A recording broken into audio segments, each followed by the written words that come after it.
Well, hey everybody, this is Chris DiFurio with Keys to the Shop, and welcome to another episode of Shift Break. Glad to be here. Now, today's episode of Shift Break is brought to you by La Marzocco, who's been making espresso machines by hand in Florence since 1927. I recommend their machines all the time. They're probably, I would say, one of the most reliable, beautiful, and innovative espresso machines on the planet. Coffee shops across the world have used them as a cornerstone of their bar service for a very good reason. Now, innovation with La Marzocco is all about fulfilling the needs and meeting the needs of their customers, the coffee shops. So whether it's the tools like the KB90 espresso machine with ergonomics like straight-in locking portafilters, or the classic Linea espresso machine, which we all know and love. You've got the Linea PB, profile of the Linea, but also it has all of the technology of today for ultimate control of the espresso's extraction. The Leva espresso machine for actually pulling shots of espresso. There's a lot of fun things to peruse over at LaMarzoccoUSA.com. Better yet, reach out to La Marzocco by emailing info@LaMarzoccoUSA.com, and one of their salespeople will help you pick the right espresso machine for your cafe. If you're looking for great espresso equipment, then you need to go to La Marzocco. So the other sponsor today is our friend over at Rattleware, rattleware.com. Smallwares that work. That's a novel idea, isn't it? Smallwares that are there to help support the big picture of your business by being in the background and supporting everything else. And that's stuff like pitchers and whisks and knock boxes and shot glasses and all of those little things, hundreds of the stuff that just makes up the whole of your business. And rattleware.com has an enormous library and selection of tools for your cafe to just work. So go check them out over at rattleware.com. Now, today's episode of Shift Break, I want to talk to you a little bit about how to add value in your coffee shop. So here's the thing. This is kind of born from a question from our key holder coaching groups. When we have our key holder coaching groups, by the way, if you're wanting to apply, you're still able to. We are going to be starting a new group, new sets of cohorts over on the month of April, over in April, the first week. We're arranging our groups right now, but you can still put your application in, have an interview. Coffee shop owners that get together and help each other with insight and inspiration and accountability and encouragement. These groups are fantastic, and I would love to maybe have you in this group. What do you think? So anyway, enough of a commercial about that. But in a conversation today with one of our groups on our second to last call of the season, it was brought up, like, how do we add value to the cafe? And what are some free ways to do that, like, or very low cost ways to do that? No, we have this on our mind because customers are paying more for coffee. They're looking at the price tag of a latte thinking, maybe I can't afford this anymore. Maybe they're not thinking that, but we are, and we're thinking, I don't want to give them any reason to second guess their decision to come to my coffee shop. And so we are wanting to elevate our expectations of service and experience and hospitality and quality and consistency and all of that stuff, right? So there's a couple of ways that this was answered, and I'm just going to talk about two of many ways that we talked about. Okay, one is the philosophy of how you might at some point reach the end of adding value. And what I mean by that is, when we think about adding value, oftentimes we think of new things. We're going to add one more thing, one cool thing here and right there. And eventually you get this giant pile of things that is just, I want to add more value, add more value. But maybe what you have right now is valuable enough. It's just that not enough people are experiencing it to the fullest. So maybe you do have a really amazing menu, but are you marketing it really well? Is it consistent? The consistency could be a value add technically, but it's already valuable in so far as you have it. You've got the tools. It's not like you're making a new menu item. It's just that you are doing a better job connecting people with the depth of the value of what you currently have. And I would hate to see people chase after adding value only on terms of doing something new.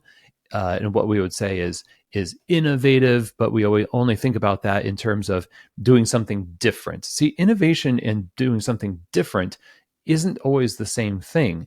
Maybe it's doing something that you're already doing, but in a slightly better way. So you're refining it, you're elevating what you currently do. But in my opinion, what you can first look for is maybe not enough people understand completely how valuable this is.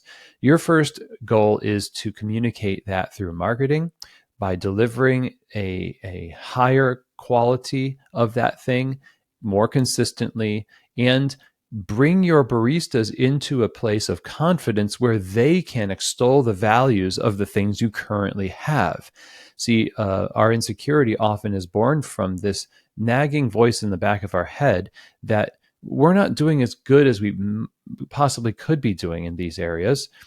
So we kind of drown out that voice by bringing new things in, by innovating. And again, we want to add value. So the best thing you can do to add value is to just go deeper on the things you're currently doing, because chances are what you're currently doing is really decent and good, and it could be maybe a little bit better. But let's first start with the idea of not gathering more new things, but doing the current things better and helping people understand just how valuable it is. So, for instance, if your coffee shop adds value to the experience by using local ingredients, for example, now that's a value add to the customer only if they know about it. And they can only know about it if you repeat it often enough, because people are distracted. And if people coming into the cafe, they're busy. They're going to get a conversation of maybe 10 seconds to 30 seconds with an engaged barista amongst this crew of busy baristas, and then also the customers that are there. You only get a small window. But then you also have social media. Everyone's got lots of different places that they follow online. Yours is just one among many. And so the way that you repeat the message, what's special about us, what's valuable about our coffee, who are we, what do we stand for, how do we back it up with action, those are things that you got to get comfortable with repeating to people, because it will finally click for some people that that's what's special. And why that's important is because when it is more expensive, they're going to ask themselves that question, well, why wouldn't I go to the store and buy this cheaper bag of coffee and just buy a Keurig and put it on my counter and then be done with it? And then they're going to remember all the interactions they had with staff and the messaging and the effort that you put into differentiating yourself through this building of goodwill, of executing excellence, and actually letting people know why it's different and what your why is behind what you're doing, and letting them know what you do. Local ingredients we source from, we're celebrating the dairy farm that's only 2 miles outside the city.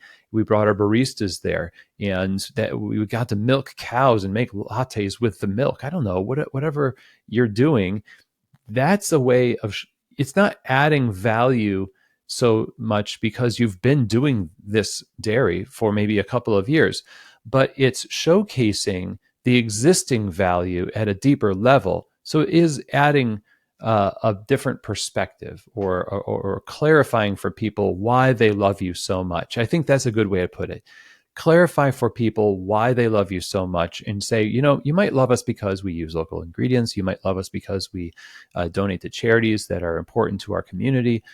There's all sorts of different things like that you can just make sure that you're letting people know about this stuff. But like we said before, you're not trying to guilt people into coming to your cafe to overlook all of the flaws in your preparation and your bad service. All of those things still have to be up to snuff, right? But to me, this is how ultimately value should be looked at, first of all. Now, there's other things you can do. There's little touches in the cafe. One of our key holder members offers free candies or mints at the counter for people. It costs them a little bit of money, but it's a nice touch. This is a hospitality touch that you find in some nice boutique hotels. It doesn't really it doesn't really cost that much to do it. It's a gesture of gratitude. Even just saying thank you to people, more offering people stickers, free stickers in their bags of coffee. They didn't expect it, but they got a little sample, a little extra sample, 3-ounce bag of coffee in order that it was their first time ordering from your roastery, and then you gave them this little sample for free. Like, oh, that's really nice of them. Wow. You don't realize just how deprived people are of nice and just because. People expect to get presents on their birthday or something to happen, at least a card, but they don't, when they get something that they don't expect as a gift, it really endears them to the person who gave it to them because they didn't have to do it. And that's the kind of stuff that can add value as well. And at the very least, during this time where people are, kind of looking at the prices going up, if we lean into, like we've been saying on the show, lean into the relationships. Don't just make this transactional, because it's easy to kind of get into math mode here and forget about the relationships in the process and caring for people. Sometimes it'll feel like, I can afford to go buy like a 5-pound bag of mints and then put them on the counter. Are you kidding? I'm not making my cost of goods. Okay. It's not going to break the bank, and it actually might. I'm not saying the mint thing is your go-to here. I'm just an example, but it may turn the tide, that little touch in a person's mind, more than you think. When you connect with somebody in a genuine way, it causes them to want to reciprocate. It's called the law of reciprocity. When people do something, have something done for them that is very kind, it therefore it makes them feel like they have to return it in kind. For the most part, some people they don't think that way. There's sociopaths or something. I don't know, but there's not very many of those people out there, right? It's most of the people that feel like, oh, I want to advocate for them. I'll give them a good review, or I'll talk highly of them to my neighbors, or suggest them for a vendor when an event comes up at my organization. This is the goodwill we need. That's how you add value in a couple of different ways. The first way of looking at value as deepening people's perspective of what you currently offer to help them value it more. And then there's these little ways of adding touches of hospitality and service on behalf of the customer that they didn't ask for, but you thought was cool, kind of neat.